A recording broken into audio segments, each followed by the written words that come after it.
I just said, I've got to make a call here. Like, do I just do the 12 months rehab, play soccer again, and go on this like never-ending cycle, or do I try and do something that's actually going to benefit me and in my career, my life, and give me a sense of purpose, without just following the crowd. So I think that was it was a huge life lesson. I'm grateful I had that life lesson at that age, because I feel if I didn't have that and I was just still doing the same thing, like who knows where I could be.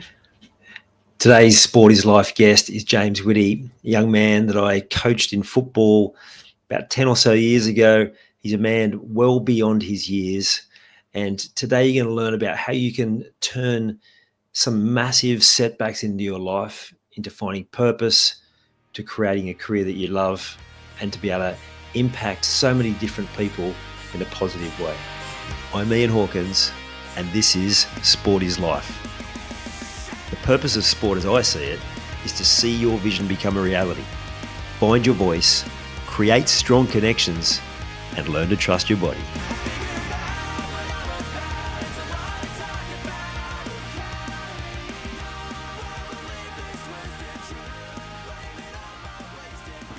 G'day, James. How are you? I'm good, thank you. How are you? Going well, mate. When I coached you in football, it's going back probably 10 years ago now. Is that about right, you reckon? Yeah, I think I was 18 years old. I'm 29 now. So, yeah, mate, it was 10 years or just over. So it's been a while. And that was probably about the time that you started having struggles with injuries too, right? Yeah. It was just it was the start of it. It was the start of a few injuries to come. I was playing football my whole life, and fortunately went to America straight after school, and came back, and the body didn't respond well to a couple of off-season parties and overeating and things like that. So when I was a little bit heavier and not as fit, try to get back to playing at the local Norman Hurst Football Club, and had a few injuries, specifically the 2 ACLs in the knee, which sort of gave me some time to stop playing football. And do you very much put it down to how you were treating your body? Like you said, you were carrying more weight and not filling your body with the right things. Is that what you would put it down to, for sure?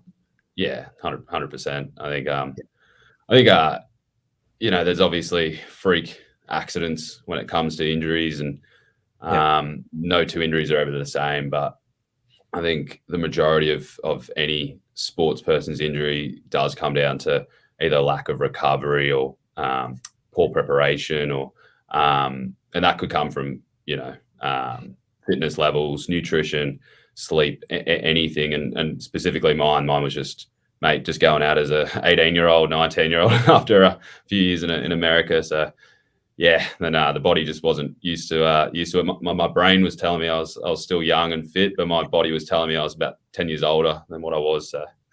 Yeah, wow.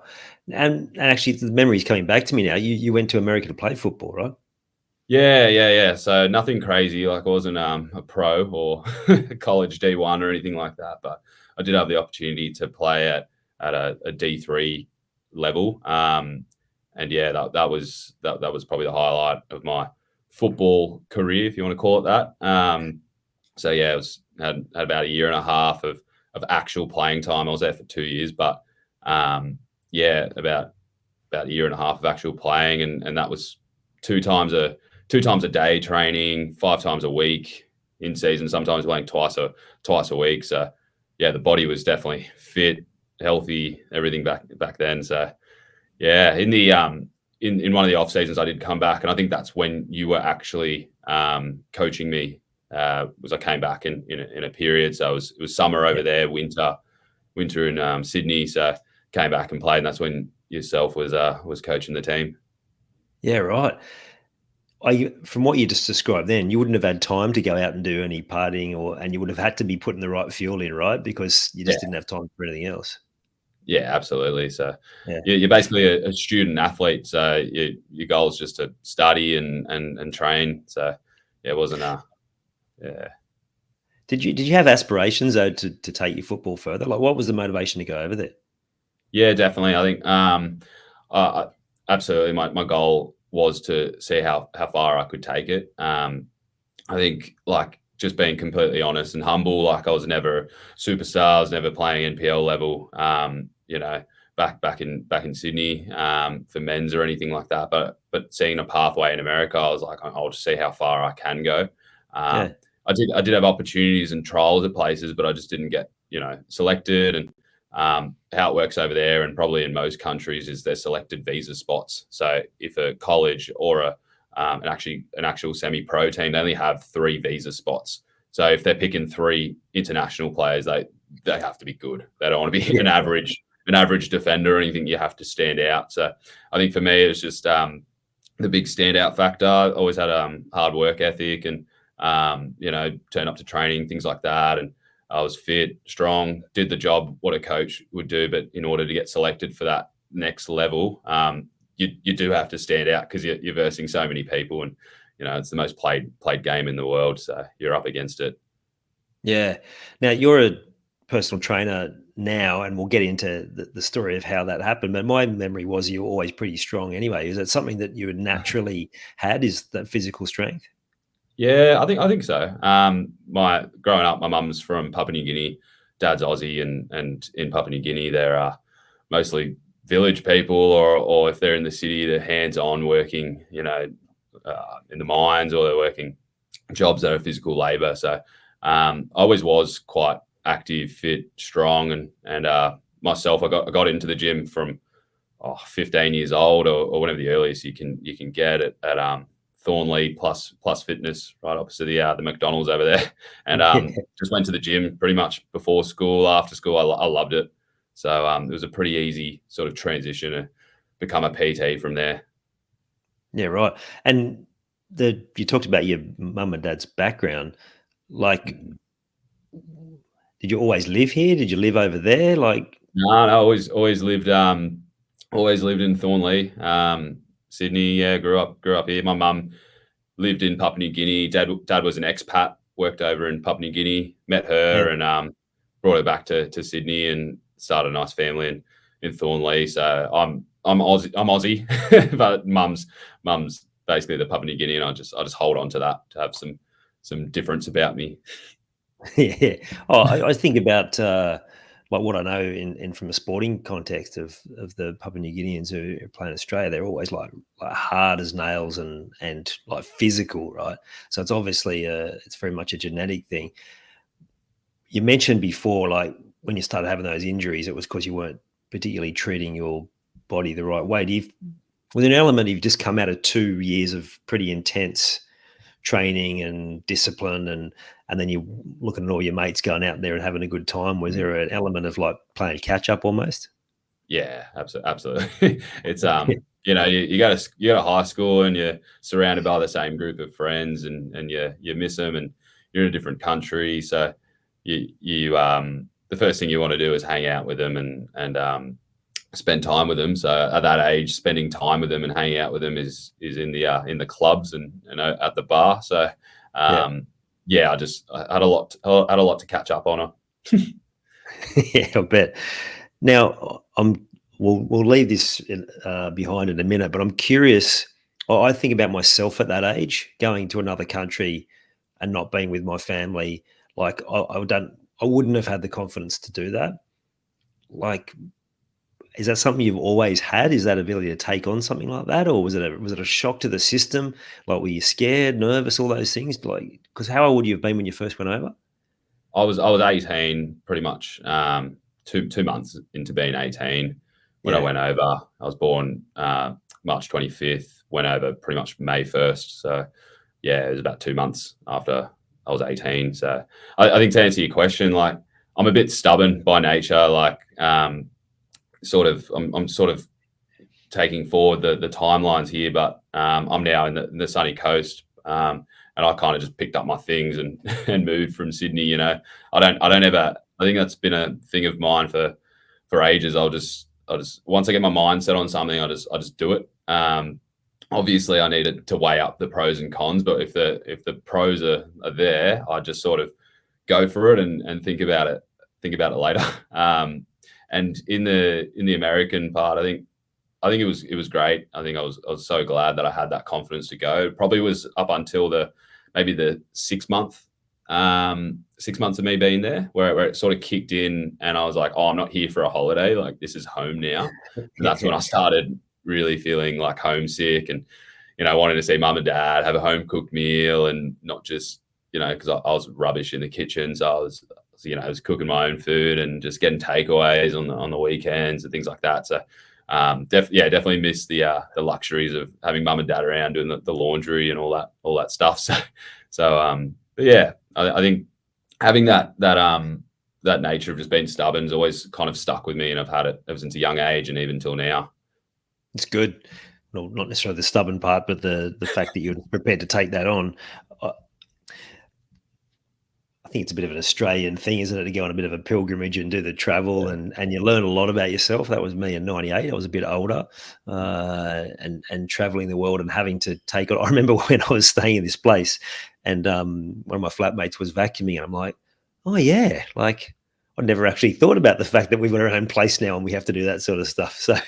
So what did you learn about yourself in having to remove yourself from that comfort, I guess, and safety of the family, and then living on your own? Oh, mate, I learned a lot. My dad said it quite well. Like, when I came back, he's like, "You left a boy and you came back a man," because Yeah, cool. I was the area we grew up in Sydney, we're quite privileged, like, compared to anywhere else in the world. Like, we have a quite easy transport, roof Yeah, over our head, sport. We have, like, drinks, food, everything's quite accessible.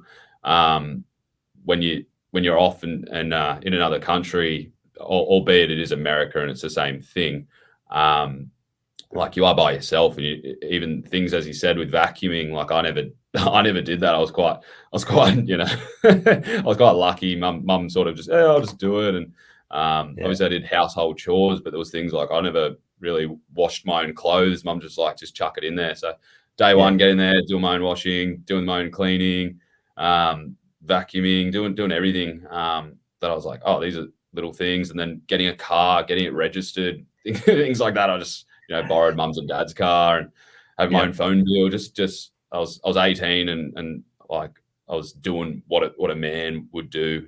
So definitely changed me in every sort of aspect.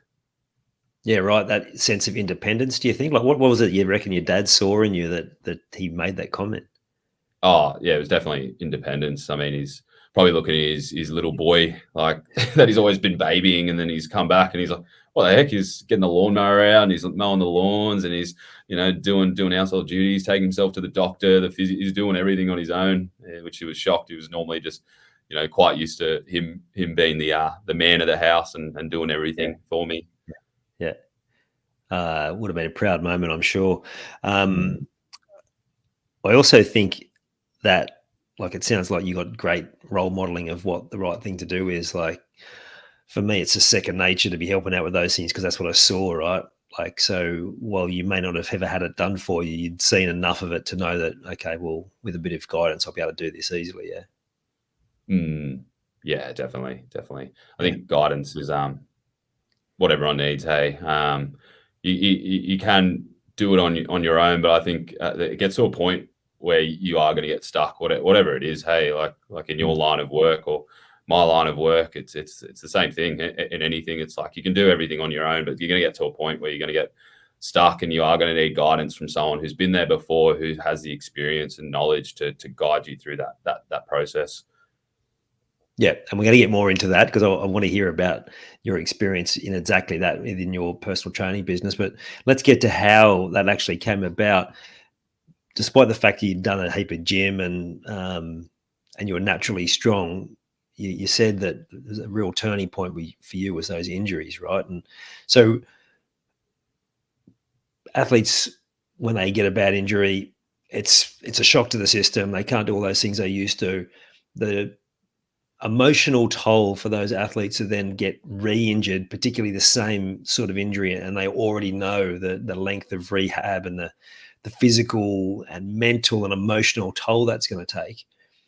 So how how did you navigate, like, were the ACLs basically back to back? Yeah, spot on. Yes, I did my first one in my right knee, playing football, and it was probably on that 12-month mark. So usually specialists or physios, usually they say it takes about 12 months to recover. Obviously, every sort of ACL rehab is different sometimes, and the technology is getting better that they're sometimes able to do it without surgery. But back when I did it, the only cause of rehab was to do surgery. So they sort of give you that 12-month guideline of that's how long it's going to take. Yep. Not for you to specifically run again or to jump and do everyday activities, but to get back on that football pitch and to play like how I did. So 12 months with good rehab is sort of the guideline. And I hit that 12-month period, did all my physio, did all my rehab, because I was at a young age, like wasn't working full time and having stresses in my life. Like I was just really focused on football and getting my body ready. But I hit that 12-month mark again, and it was probably only 2 or 3 games into the next season, and did my other knee. So I did my other ACL, and the research and what the specialist said is like I think he said like a 1 in 10 chance that you'll do it again, and usually it's the other side, just through the compensation and I guess your brain telling you to take it easy on the injured leg, etc. So when he said that, it was it was spot on. It was right. I did the other one. So yeah. Do you remember that moment? Like, did you know straight away that you'd done it? Yeah. You kind of that feeling. Like anyone that's done their ACL, you know it. Sometimes like I think the first one hurt a lot more because there was a lot of other structures that were damaged. So the meniscus basically like just like fully just tore. So the cartilage in there. MCL pretty much, it wasn't full tear, but it was like pretty close to it. That obviously I had no idea about what ACL injuries were before, but the next one, it was just purely the ACL and hearing that sound and that feeling, you know, and you just see the inflammation come straight away, and you have a pretty good idea. Yeah. So what was the emotional reaction then, like knowing that that's what you'd done, and were you immediately thinking about, oh, here we go again, or like where does your brain go? Yeah, exactly that. Hey, it's like here we go again. Like I think if it was to happen now, I would have a different sort of perception. But back then, you're at a young age. All you care about is one thing, and that's your sport you play. And I think I was almost jealous of other people. I was kind of blaming them. I was like, why aren't they getting injured? Like, why did I get injured? Why is there like so many other people on my team? Why is there 10 other people on the field playing with me? Why aren't they get injured? Why was it me? And so I think, and then that thought of here we go again, of that 12-month recovery. Like it's going to take so long and so much effort, all for what? To just kick a ball around. So all those, you definitely, it's those life-changing moments that sort of define you, and they were mine. They really made me think differently about, I guess, life and sport, because that's all I cared about was soccer. Yeah. How did you get through that time? Were you getting support through all of that, particularly the second time when you're facing more of the mental and emotional toll? Yeah, definitely. I think like you can sort of see who the close ones are in your life, and first things first is your family. If you're fortunate enough to have them around, and I was fortunate enough to have them around, and Dad was unreal. Dad like made sure I got the right care. He helped me out financially to get the surgery and physio visits and things like that. So family was huge for me. They were there from the moment I was injured. Like they saw it obviously happen, and with every step of the way. I think I guess the only positive with the ACL recovery is like you're not, like it's not the worst injury in the world. You're not wheelchair bound and you're not paraplegic. So I think that's the one thing I kept looking at was I'm like, it could be a lot worse. Like, there's people with way worse problems, way worse injuries. So it sort of made me think like, it's not that bad. Like yes, it hurts. And yes, it's, it's what I care for. And it sucks. But I also had a different perspective where I was like, okay, I'm sad, but also like just be grateful for what I can do. And that gratefulness was I was looking forward to those physio sessions, and I was looking forward to a new hobby, which ended up being like the gym. So I was spending way more time in the gym and just focusing on getting even stronger, and like whether that be just upper body or strengthening the muscles around the knee. I just found that fascinating, and I found the human body just real fascinating. So I guess even though it was a tough time, it just made me see things in a completely different light and in a new perspective as well. That's really cool. Can you remember a moment where you had to sort of snap yourself out of like your funk or the negativity, or like where like we just went, okay, I got to make a different choice here? Yeah, definitely. I think the moment I found out it was ACL, because obviously you don't find out straight away. Like you're on the field and you get, taken Yeah, away or whatever. I didn't go rush to hospital or anything like that. I was still just like hobbled off and got into the car and just went home and iced it. But in that following week, had doctor's appointments, specialists, and when they found the news that it was the ACL, and the specialists are pretty stone cold. They don't really care about feelings or anything. They just stick to the facts. So they don't care that it's my life. They just tell you like, sorry, mate, you're not playing, soccer for another 12 months. And, they even give you that hard look of like, give this up. yeah, Like, right. yeah, like they don't say it in that way of give it up, but they're kind of just like, you got to look at other things. Like you want to look after your body. Like don't just go after this. So I think for me that really hit hard. And I remember I went to the appointment by myself, and I got back into the car, and the waterworks came. I was just crying because it hit me Yeah, again. It was like, oh, not this. And I just remember smashing the steering wheel. I was just hitting it just out of frustration. And yeah, that was the big like why, and I couldn't drive because I was just so upset about that. But as I was just like calming myself down and thinking like, to breathe, it's okay. I was like, well, maybe this is a time I take other things seriously, because I never really took my studies seriously. I never really took anything else seriously. I didn't really have any aspirations. It's that question you get at that young sort of 18 to 20-year-old age of like, what are you going to do when you're older? And I could never answer that. And that always, yeah, I would get triggered by that a lot, because in Sydney, that's a big thing. It's like, oh, what are you going to do? And it's sort of that tall poppy syndrome of comparing each other. And, you're sort of frowned upon if you're not going to uni or making a name for yourself. And soccer was always my cover up. It's like, no, I'm just going to America, or oh, I'm just trying out this, or I'm doing a bit of soccer coaching. But because that got taken away, I was like, oh, I've got to actually attack this. I can't keep hiding or using a cover up. I've got to think of what else to do. And yeah, in those times of, I think in life we're so distracted. Everyone knows that with our phones and all that, but we're even distracted by like State of Origin, the NRL Grand Final, AFL Grand Final, and going out drinks on the weekend, and our 9 to 5 job. We're so distracted all the time. There's very few moments where we're just in silence by ourselves, with nothing like that can just keep us distracted from what's actually going on. And for me, I was for once in my life, I wasn't distracted by the noise around me. It was just me and me alone, just speaking to myself. And I just said, I've got to make a call here. Like, do I just do the 12 months rehab, play soccer again, and go on this like never-ending cycle, or do I try and do something that's actually going to benefit me in my career, my life, and give me a sense of purpose, without just following the crowd. So I think that was yeah, it was a huge life lesson. I'm grateful I had that life lesson at that age, because I feel if I didn't have that and I was just still doing the same thing, like who knows where I could be. And I'm super grateful I am where I am now.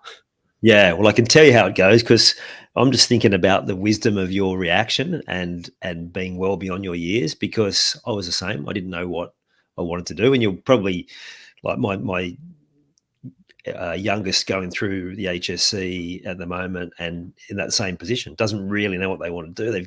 He's got a bit of an idea, but not 100% sure. So the same thing repeats. But when I was 20, I'd like shattered my right leg both bones and my leg pointing in all different directions.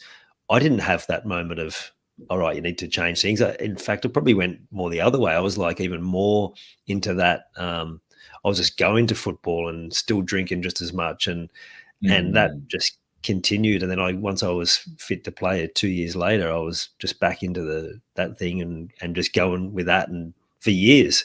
And those conversations you're having, I was having those in my late 30s, going, well, I don't know what I want to do when I grow up. And actually, I know a lot of people have that same conversation. They've been doing a job for a long time, usually around the mid to late 30s and early to mid 40s. So yeah, it's good that you got that gratitude for it, because I was just thinking about how often what seems at the time as our darkest moment ends up being our stepping stone to something much better.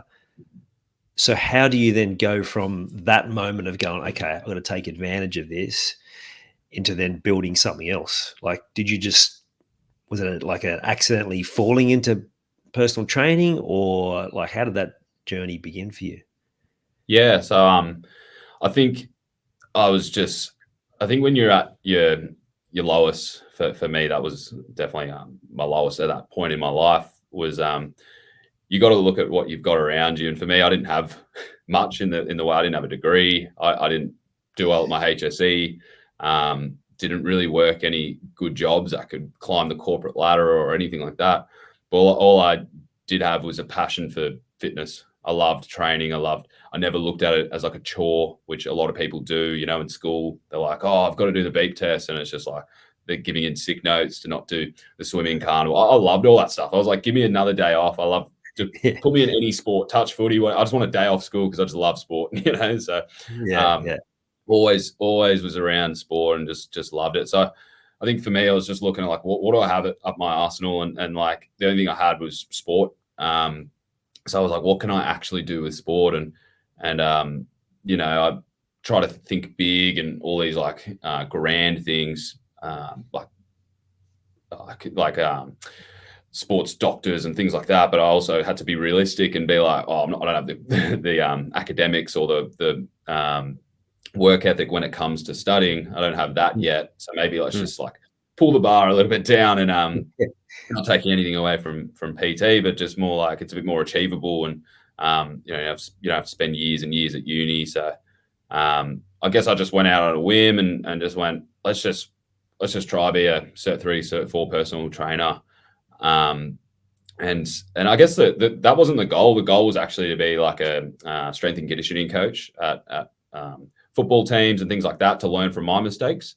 That was the goal. But the strength and conditioning world, it's kind of like, it's a bit tough. There's only a select few that can make it and make money from it. A lot of them are interns. A lot of them are, getting paid peanuts. And I had to think about, a career and money and things like that. So I didn't want to always just live at mum and dad's place, and I want to, have money for my own. So I saw there's a demand. The Australian population, as much as we are healthy and fit, there's a lot of people that are not. There's a lot of people that need help with nutrition, need help with training, need help with losing weight.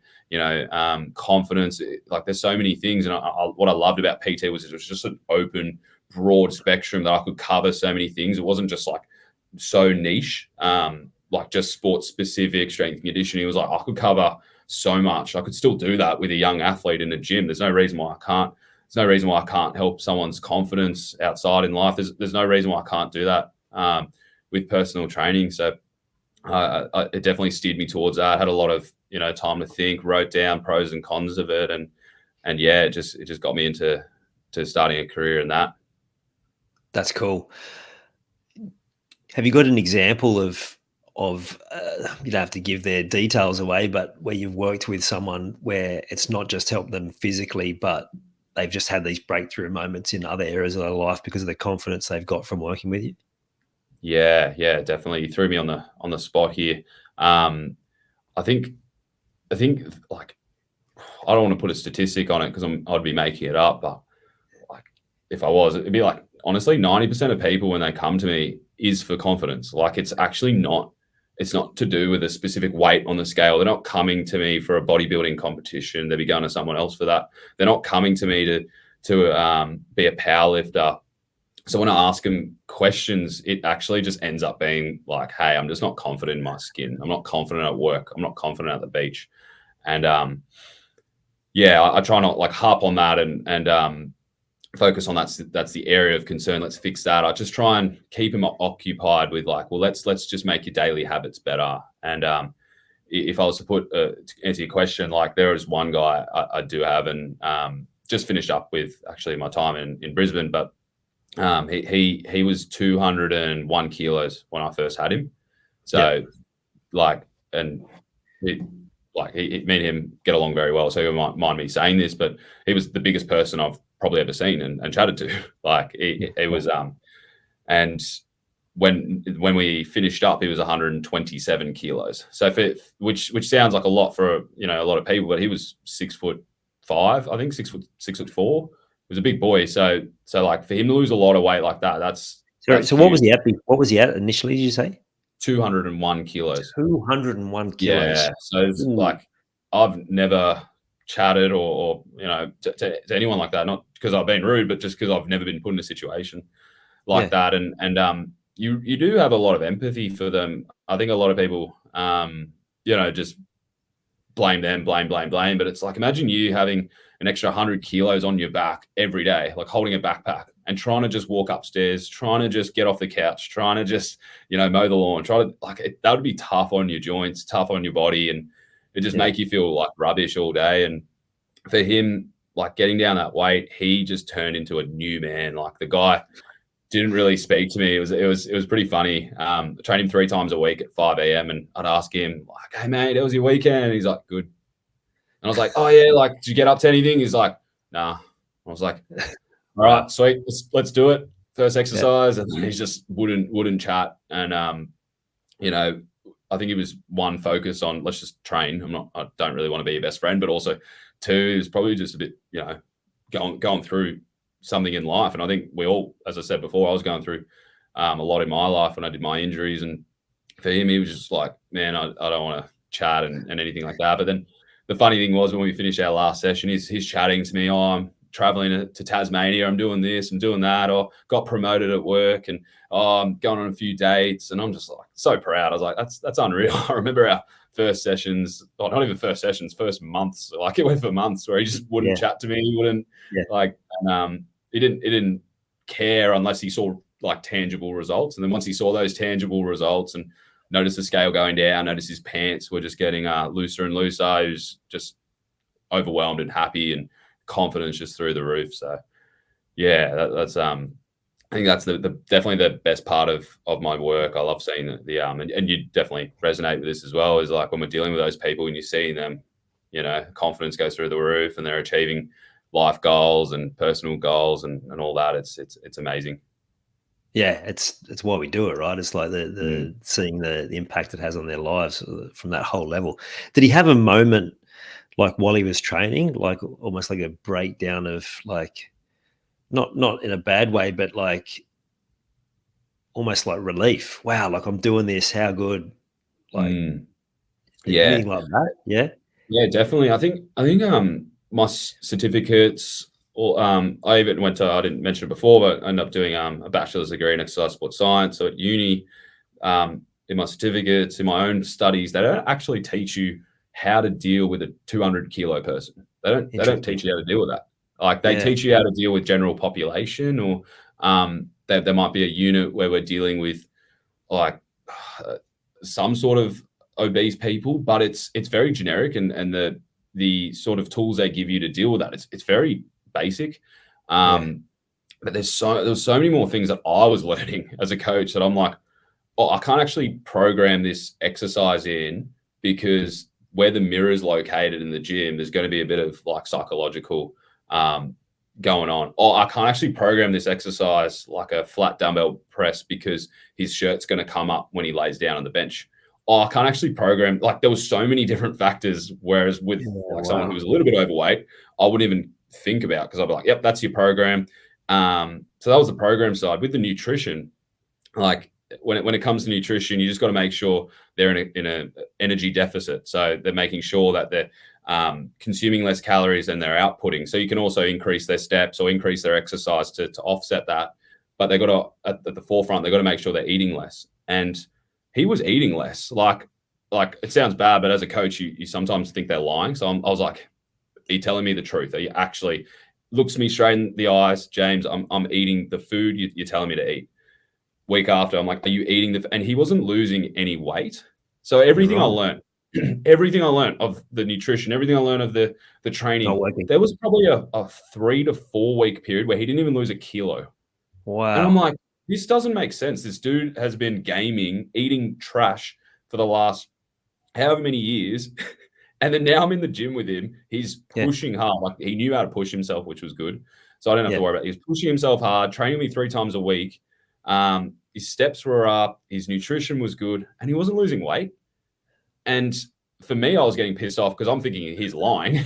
And then for him, he's getting pissed off because he thinks I'm a bad coach because he's doing everything that I'm saying. And it was this weird period where I was like, he's gonna leave me because he's not getting results and he's paying me money. And I was just like, doesn't make sense. I'm like, I can't accuse him of being a liar again. I'm like, it's not good on my part. I was a bit rattled and didn't know what to do. But that following week, it was something crazy where I don't know the specific weight, but the weight he was just plateaued at, he just dropped like it was something crazy, like 10 kilos. He just dropped in 1 week. And for some people, they're like, that's unhealthy. But the dude was 200 kilos. That's not unhealthy. He needs to lose weight. So he had a huge drop. And he's like, well, what? And I never seen anything like that. Like a usual weight loss in 1 week is like a kilo, half a kilo. So the guy dropped 10 kilos in 1 week. And I was like, this, I've never learned this. Like no textbook teaches you this. Like no PhD qualified, like nutritionist teaches you this. Like no one has taught me this. It was actually just being on the job and actually learning it in the forefront. And that was the moment when he saw that scale, his face just lit up and he's like, oh, and he's like, okay, all my hard work is paying off now. And he just had a different level of respect for me. From there, he just listened to me like I was, his mentor, his coach is like with that level of respect that he's like, oh, he knows what he's doing. And from there, like our sessions got better, our training got better, and it just was like a domino effect. So yeah, that was had him for about 2.5 years. Like it was a long process. So it didn't happen overnight or in a couple of weeks. Yeah. I don't know if you're familiar with this, but I'm getting goosebumps thinking about it because I was thinking about it as you were talking about how like what a life changer for him, like going through that experience. And the word that sort of came to mind to me was like, maybe it took him 4 weeks to trust you. And then the moment trust, because I'm sure you've learned this over time, but people hold on to things. And the moment they make that commitment to let it go, it can just fall off like that. Well, I've had that described to me. The first time I heard it was I did a trip to Bali in 2013 doing some business coaching. And the facilitator said, see this person here who they knew well, that they'll lose 10 kilos this week. And I'm like, what do you mean? Like, it was just like, just from letting go of all the stuff that the stress they're bringing from home. They work in law enforcement. And sure enough, 5 days later, this person says to me, I don't know what's going on. I'm eating all of this food. And it was like, the buffet, and I've lost 5 kilos. And then in my head, it was like, what is happening? Yeah. And so one of the things that I've also learned around is when people put on weight, it's like almost like a safety, a protection, whether it's mums who are like, it's a biological thing where they build up that for the safety of their new child, whether it's things that have happened in life. It's like a build up a barrier of safety, all sorts of different things. But yeah, that's sort of the word that came through is like, it didn't sound like he trusted you, but then the moment something must have shifted, and then look how far he's gone since then, mate. That's so cool. Yeah, it was definitely he's my go-to testimonial with everything, just because it taught me a lot. I sort of thought I knew it all when it came to personal training, and then when I had him, I was like, far out. There's just so much to learn, and just really shows that no one situation is ever the same. Someone could come to you and they could look exactly the same as your other client. Their problems at home could be exactly the same. They could have the same like family history. Everything on the paper could look the exact same, but when you're actually dealing with them, it's completely different. And it could be a matter of kind of like what you said, it's of just other things, stress, like other things that you just wouldn't even think about, I guess, in the time when you're just so fixated on body weight or nutrition and training. Mm. You mentioned problems at home. Do people like spend a bit of time opening up about the shit they got going on in their life at the same time while they're training? Yeah, I think definitely. When I probably first started, I was definitely more so a psychologist in quotation marks. I wasn't a qualified, more of a listener, not so much advice. But yeah, I think people definitely open up, and you sort of realize that everyone's got their own battles that they're facing, whether they're rich, poor, have a job, don't have a job, like partner, no partner, like everyone's got their own battles that they're facing. And I think it can really play a huge toll on their confidence. It can play a huge toll on their moods and everything. And I think sometimes I don't want them to talk too much about it, just because they are paying me for a service of training. But also too, it's like I don't want them just to keep thinking about it. I want them to think like, well, let's yes, that's happened, and like that's a terrible situation. Now let's work on it. Let's work on moving forward. Without saying that, I don't want to take away from their experience, but just like, now, okay, today's session we're going to do X, Y, Z, and if you achieve this, like that's going to be a huge mile and huge landmark. And if I just get them focusing on that stuff and on the things they can control, because they can't control, we can't control everything in our lives. And if I get them focusing on that, I feel like that's helped so much.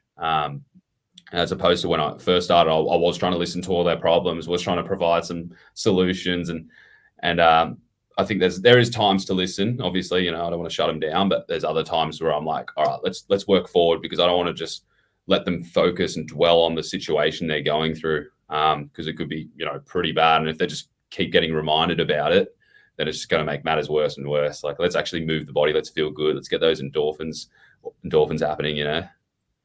Yeah, and I don't know the science of it, but I wonder if that is a really beneficial process, is to talk about different things, but at the same time being pushed to, like you said, get all those feel good things happening through the body at the same time. I imagine that's going to create definitely a more positive chemistry. Yeah, fascinating.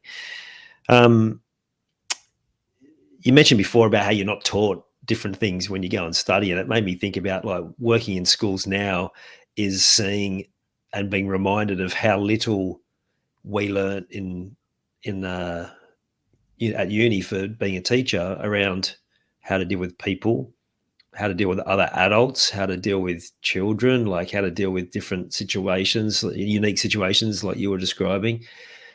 And then how that's important in nearly every job. I didn't learn it in a corporate environment until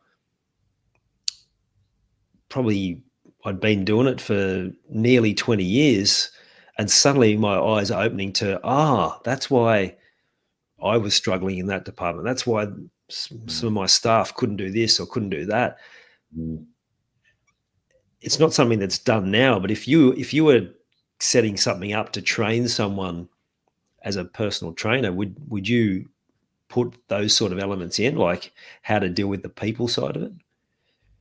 Yeah, good question. Hey, I think case by case, but yeah, if it's people and conflict, or how to deal with other people in their own situations, I think I think sometimes people need to hear the truth. Sometimes the truth can hurt them, but having, I guess, a different perspective or something on. I think hopefully I'm answering your question here, Ian. But yeah, just like, because they are going to come to us with problems and things they're facing, but sometimes I definitely like to give them a different perspective on like what they're going through, or how they dealt with someone's conflict, or what they're doing at their workplace, or why their confidence is low at the beach, and whatever it might be. I like to sort of just shift their mindset, and because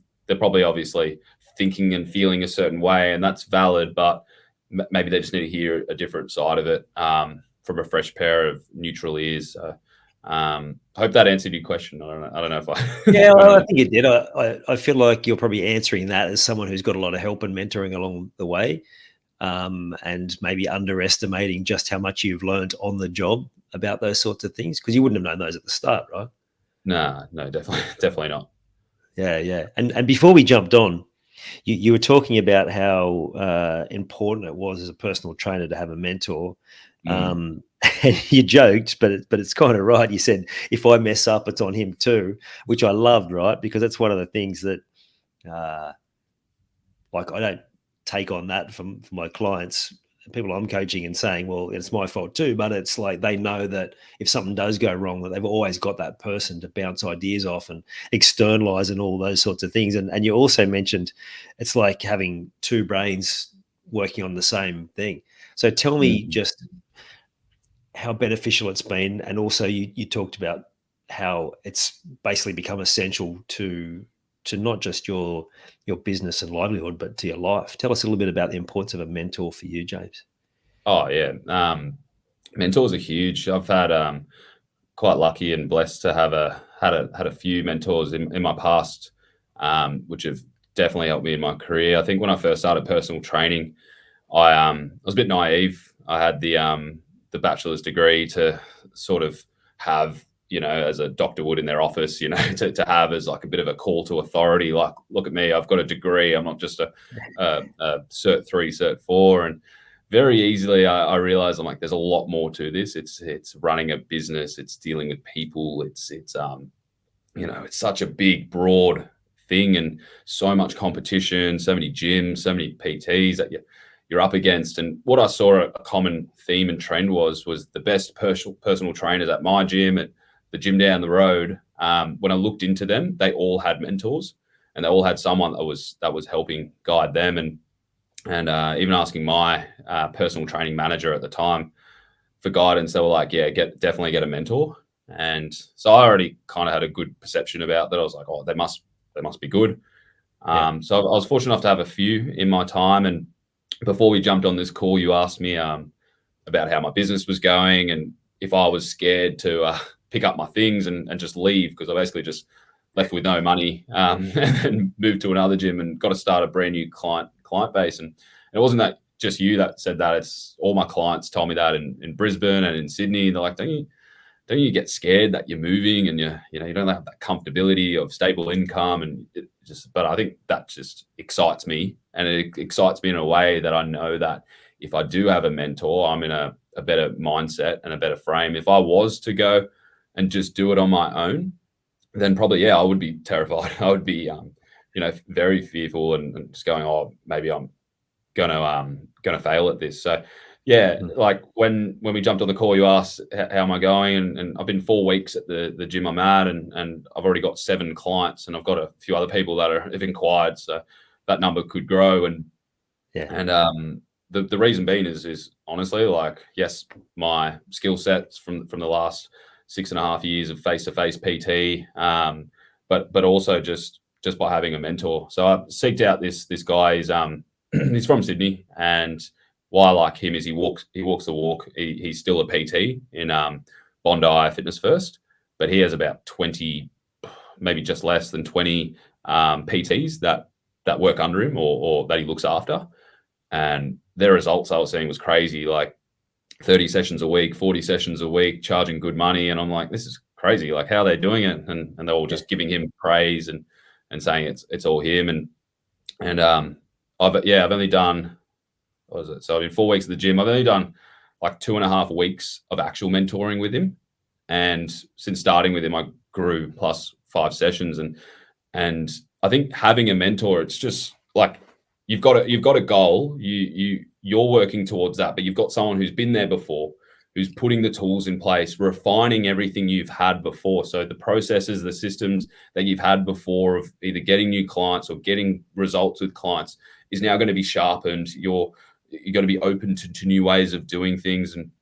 And as I said before, and also like he's on my team, so it's if I fail, he fails as well, or if I win, he wins. So Yeah. I think having a coach, having a mentor, having someone that's overseeing you is just a no-brainer. Like if you're trying to do everything on your own, and we are saying it before, like if you're trying to do everything on your own, you're only going to get to a certain point. You need someone to take over and help you guide through that. If you look at the best athletes in the world, if you look at, they're obviously coming to the end of their careers, but the Lionel Messi's, the Cristiano Ronaldo's, they all have coaches. They do, like people think they just do it on their own. It's like, no, they've got coaches. Like they've got people helping them. Usain Bolt has a coach. Like they've all got coaches. They're not just guessing on their own. They're not just thinking or figuring it out on their own. It's like the best people in the world have a coach. The best people in the world have a mentor.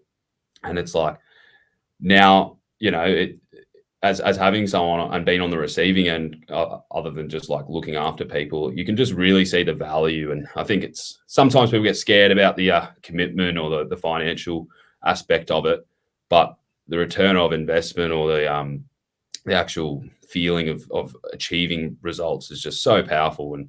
And yeah, I think for me, it just eliminated all my fear of like coming into the gym, knowing that I've got a mentor and someone that's going to help me through the process.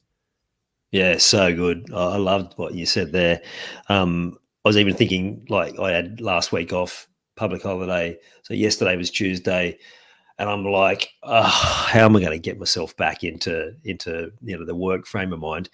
But I also knew that I had a session with my coach today, this morning, so the next day. So I was like, it's a mental relief, and it's like you described, of like having that second person. It's like, well, I don't have to worry about this on my own. I don't have to solve this on my own. I've got someone I can externalize to, who can help guide me. And it's like, it's invaluable. It's interesting what you said. Like some people, it is around the financial investment, but I reckon it's more the mental and emotional investment, which can be the most daunting for people, because they start thinking about, well, what would life look like when I've got stronger and fitter and people are looking at me? Like I imagine there's certain people that you train that people do start looking at them differently, and that can be quite challenging in itself, right?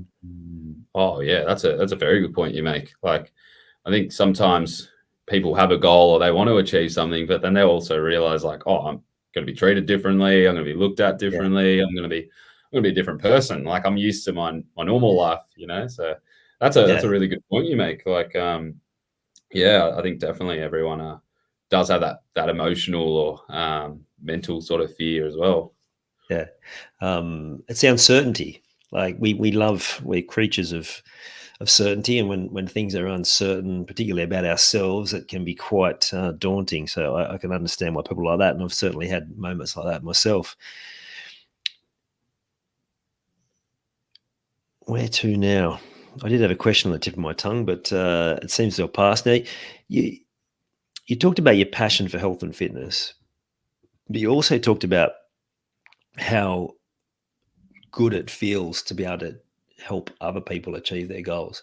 And I know that's something that the people I speak to is missing in their life. You use the word, I wanted to do something to give me a sense of purpose.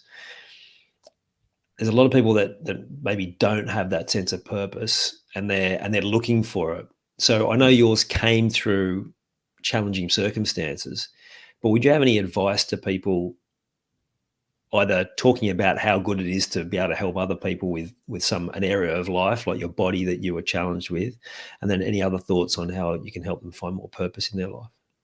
Yeah, good question. Hey, I think we're all searching for purpose, and even though I was blessed and like looking at it now, it's a blessing in disguise that I did have those injuries. I was still searching for purpose. Like, yeah, I was still enrolled in the Cert 3, Cert 4. Yeah, I was still PTing, but I was still, going through a quarter life crisis and looking at other jobs and trying to do different things. So it's only been in the last like couple of years that I've gone, okay, this is my purpose. This is what I'm meant to do here. I'm not the best PT in the world by any stretch of the imagination, but I definitely feel like I'm called to do this job and definitely help people, in this capacity. And I think advice to anyone like that is searching for their purpose is like, don't try and reinvent the wheel. I think a lot of time people just try and go, try and go full entrepreneur and try be the next, Bill Gates, Jeff Bezos, or whatever, and try and go crazy and put all their eggs in one basket and fail, and that actually ends up, going down even worse in terms of the feeling and emotions and everything. Is all I would say is look at what you've got around you, look at your support system, look at the skill sets you offer. And if you don't know what skill sets you offer, ask the people around you and ask them genuinely. Like that's what I started doing, was I was asking the clients that were regulars of mine, who were business professionals that were, way more life experience than me. And I was just like, genuine question, what do I, bring to the table? Why did you sign up to me as a client? And why are you still with me? Why didn't you go to the other PT? And they were just coming back with, like traits that I have that I didn't actually realize I had.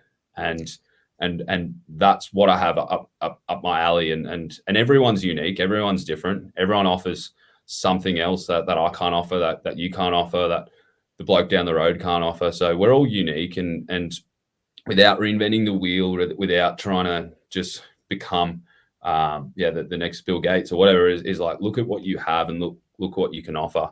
And if it's money you're chasing, or a career you're chasing in terms of purpose, that's fine. But try and maybe like look at it in a way of like, how can I help people?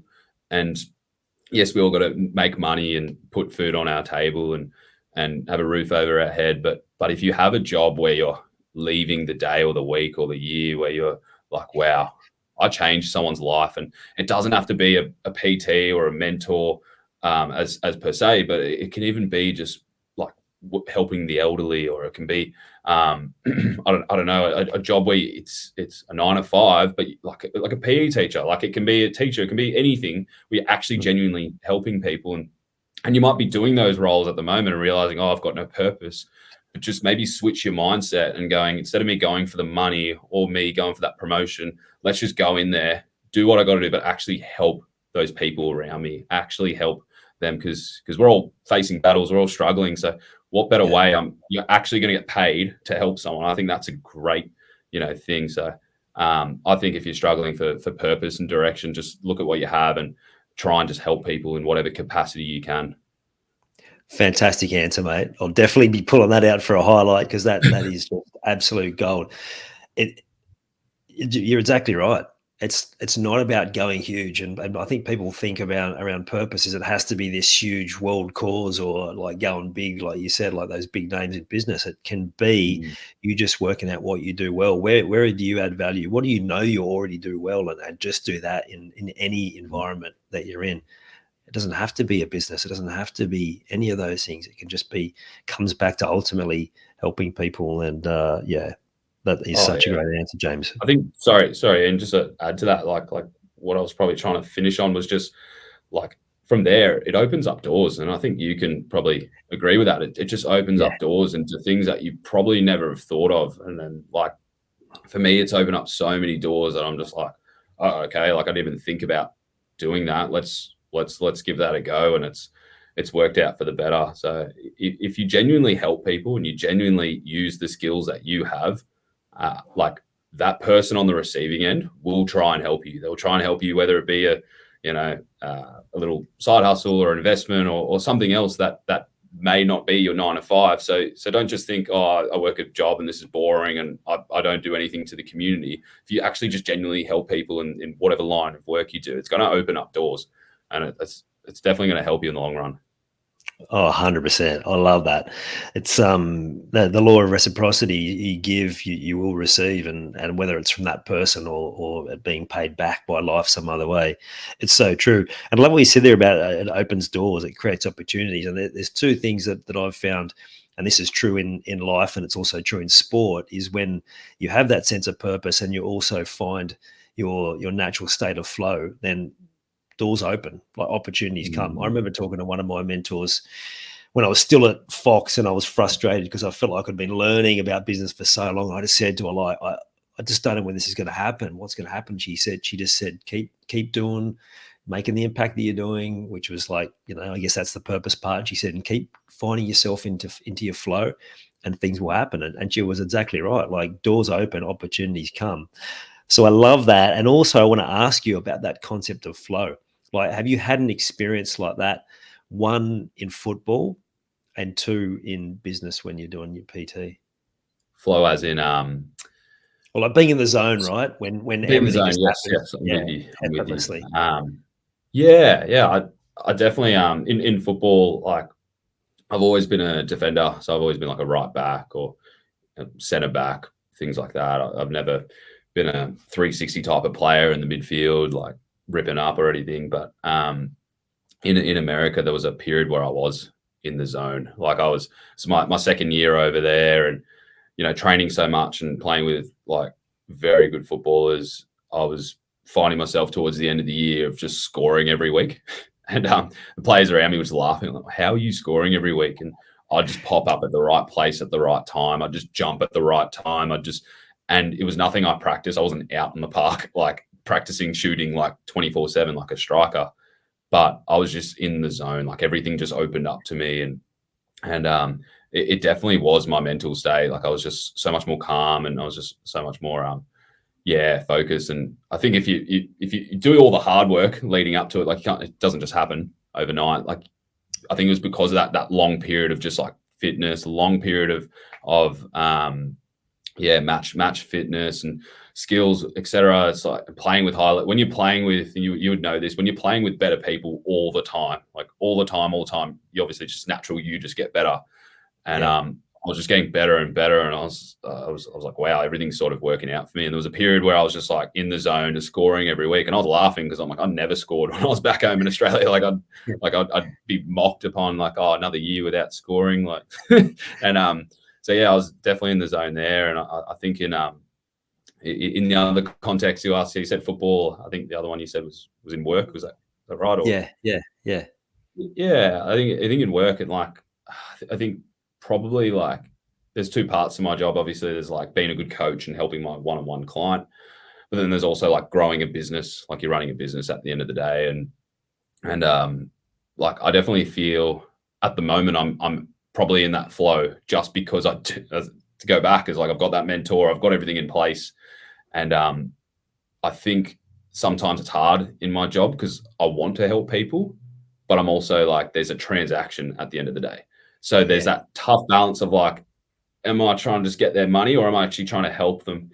But what I've learned now is just like ignore the transaction.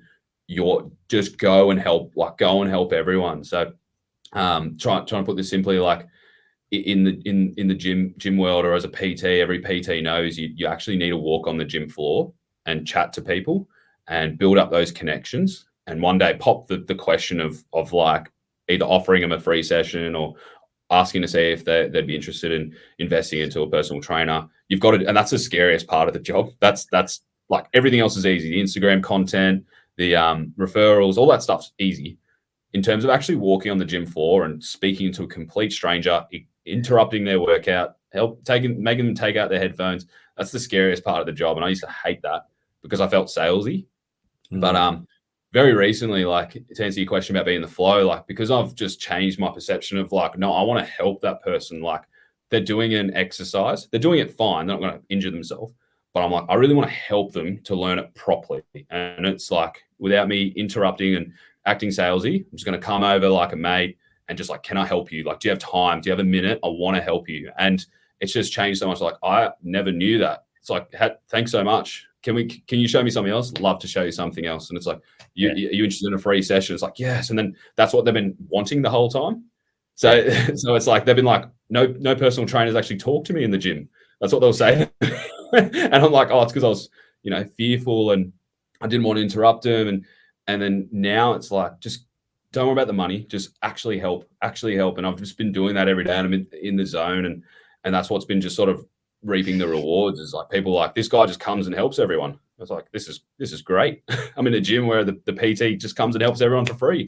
This is good. So, and then after that, people are like, I just want to pay for your time. Like that's great. So it's sort of just working with that. And that's been paying off at the moment. Yeah, it's a great example for anyone who's in business to know that is definitely the best approach. It's also just in relationships.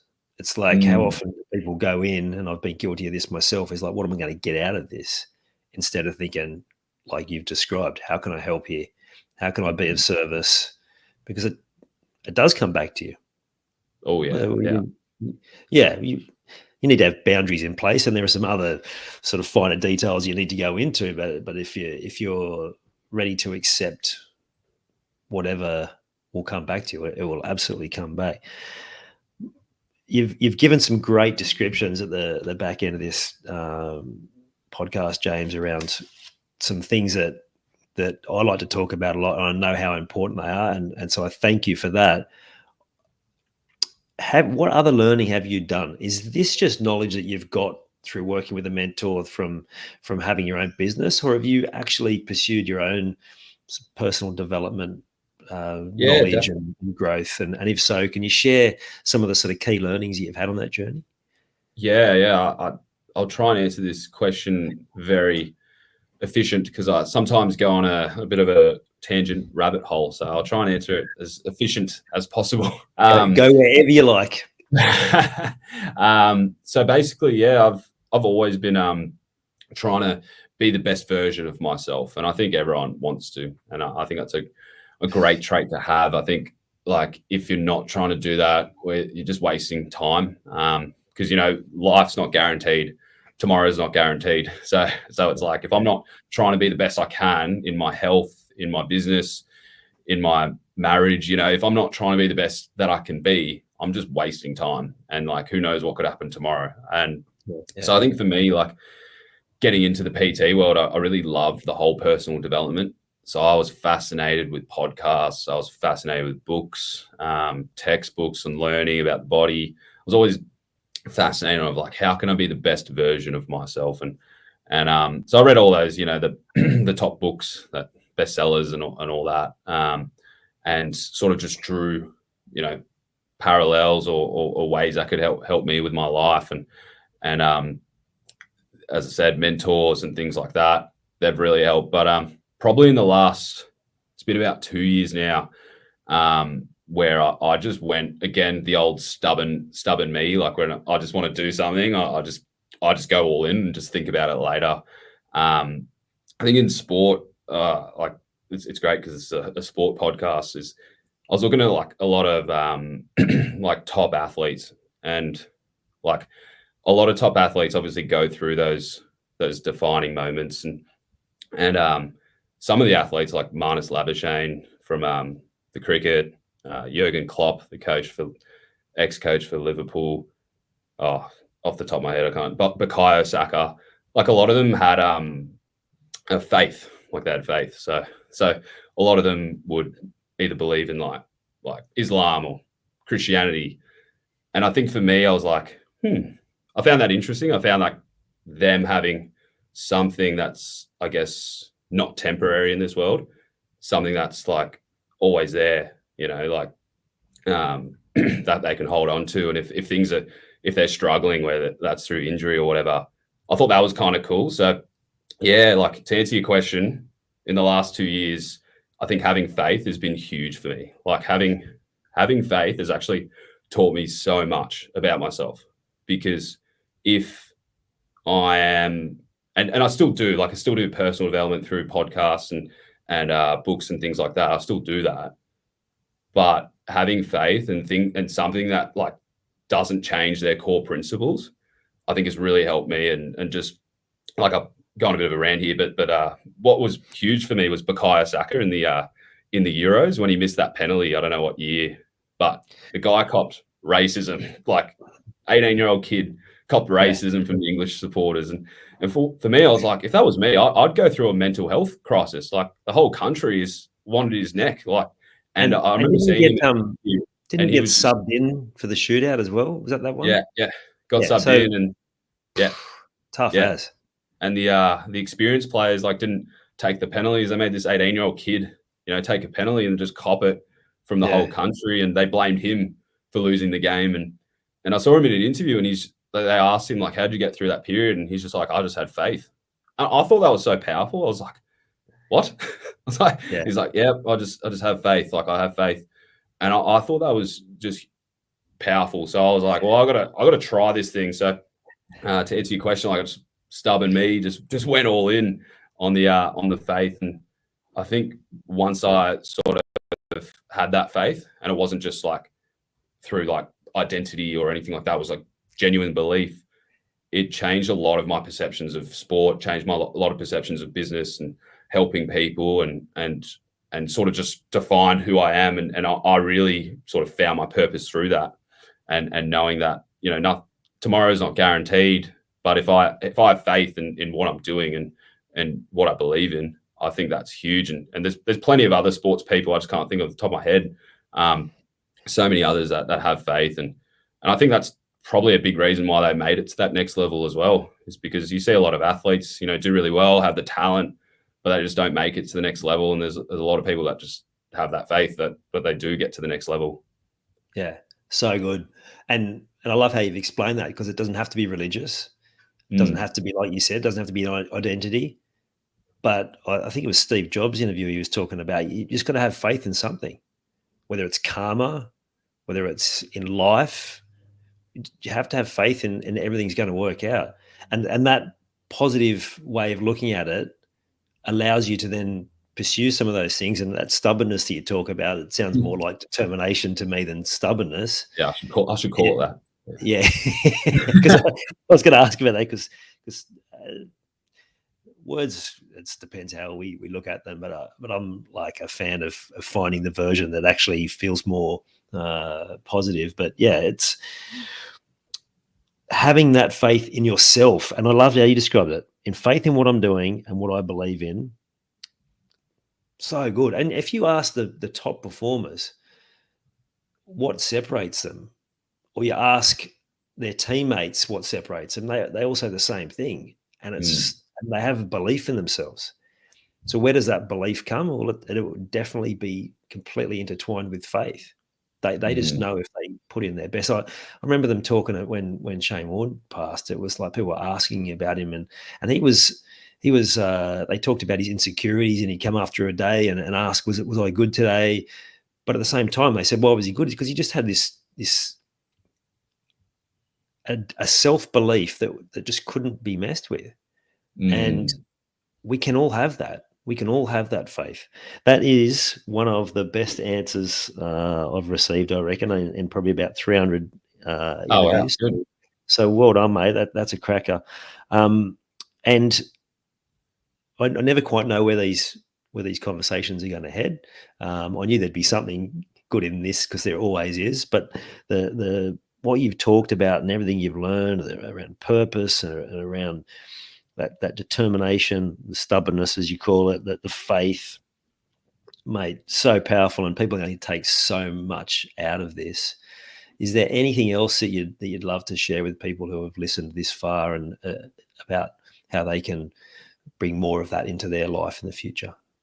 Yeah, I think to draw it to a close, like, I think is bringing all that in together is just like, look at, just get rid of the distractions, get rid of everything in this world, because you might think it's normal, these things happening in the world, and it's normal, you know. An NRL grand final is normal. I love it. I watched it. AFL grand finals, normal. I loved it. I watched it. But sometimes those things you love could be distracting you from your purpose. And I think sometimes we just need to go away in a room somewhere quiet in nature, and we have to just get rid of the distractions and to think like, okay, I've got a chance of being someone powerful. Like I can be someone to help people, and let's look at what I've got in my alley. What skill sets do I offer? What skill sets do I provide? And how can I be the best version of myself? And I think that's what to leave it on is like, if we all did that, I think as a society we'd be a lot better. As if we're trying to be the best version of ourselves, and we're not just going with the crowd and being a sheep.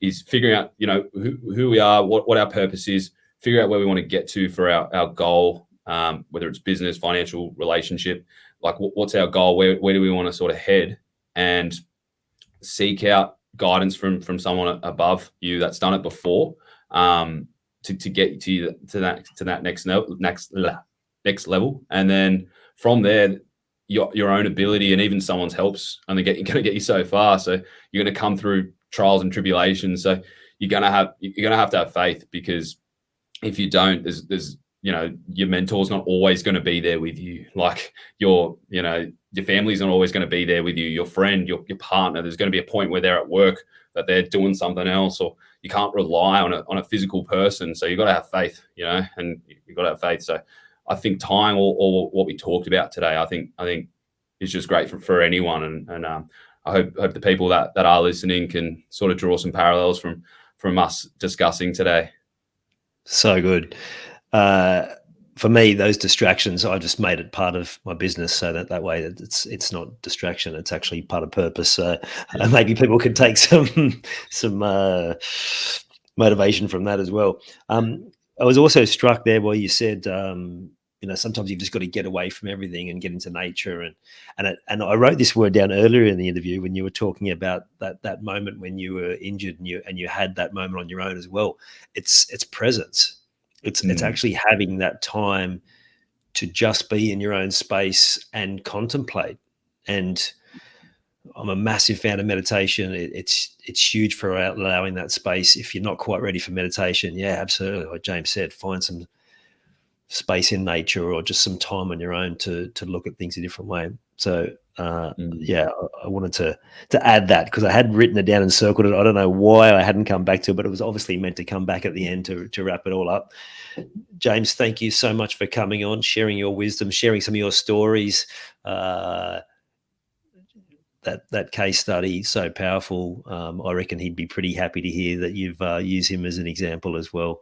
And thank you. Yeah, I appreciate you investing your time and energy into this podcast. Thanks, Ian, mate. Thanks for having me. It's been a pleasure, and hopefully I can see you soon. And it's not 10 years since I see you again. Exactly. I look forward to it, mate. Awesome, mate. Thank you. What an impressive young man James is.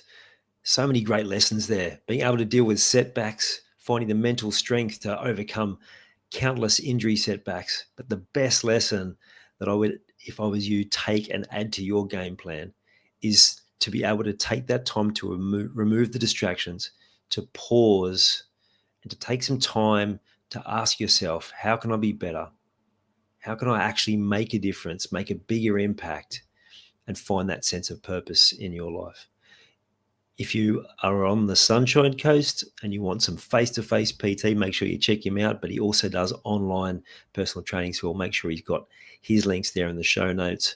And if you're wanting to find more purpose in your life, I'll make sure in the show notes you can find access to my purpose training so you can make that start yourself, defining more purpose in your life. You've taken the time to listen to this whole episode. Now it's time to take action. Commit to one thing you've learned today and make it happen. And to avoid any obstructions, join the Sport is Life movement by clicking on the link in the show notes.